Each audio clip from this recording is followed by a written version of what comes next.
C'est une rencontre de haute portée qui a eu lieu ce mercredi 19 mai 2021 entre le ministre d'État, ministre de l'Aménagement du Territoire, Maître Guy Luando, et Didier Tengue-Telito, ministre provincial de la décentralisation, du tourisme et de l'aménagement de la ville de Kinshasa.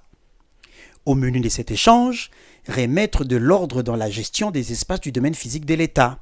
Pour y arriver, rappelle Didier Tengue-Telito, tous les acteurs et services doivent intérioriser qu'avant la délivrance de tout document ou titre, l'avis préalable de l'aménageur national reste le passage obligé.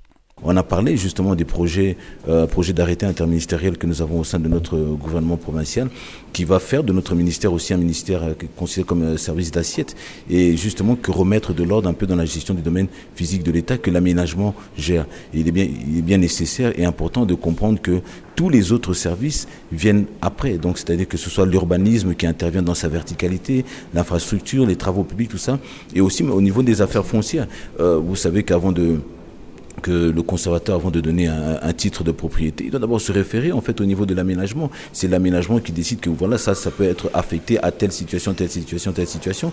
Son Excellence, Monsieur le Ministre d'État, nous a parlé de ces grands projets, le projet de loi qui va mettre justement, qu'ils sont en train de se battre pour que ça passe au niveau de l'Assemblée. Ce serait une feuille de route, les différents points qui ont été mis en place lors de la dernière formation. Donc vous voyez que c'est plein d'échanges. Donc ce ne sont pas que les projets, ce ne sont pas que des 20 mots. Donc nous quittons la phase formelle, et nous sommes en train de matérialiser cela. Le rétablissement du ministère de l'Aménagement du Territoire dans son rôle de primauté dans la gestion des espaces physiques du domaine de l'État reste le leitmotiv du ministre d'État Guy Luando, qui ne ménage aucun effort pour que la loi relative à l'aménagement du territoire termine sa course dans les deux chambres du Parlement avant sa promulgation par le chef de l'État congolais Félix Antoine Tshisekedi, qui voit ces secteurs comme porteurs de développement.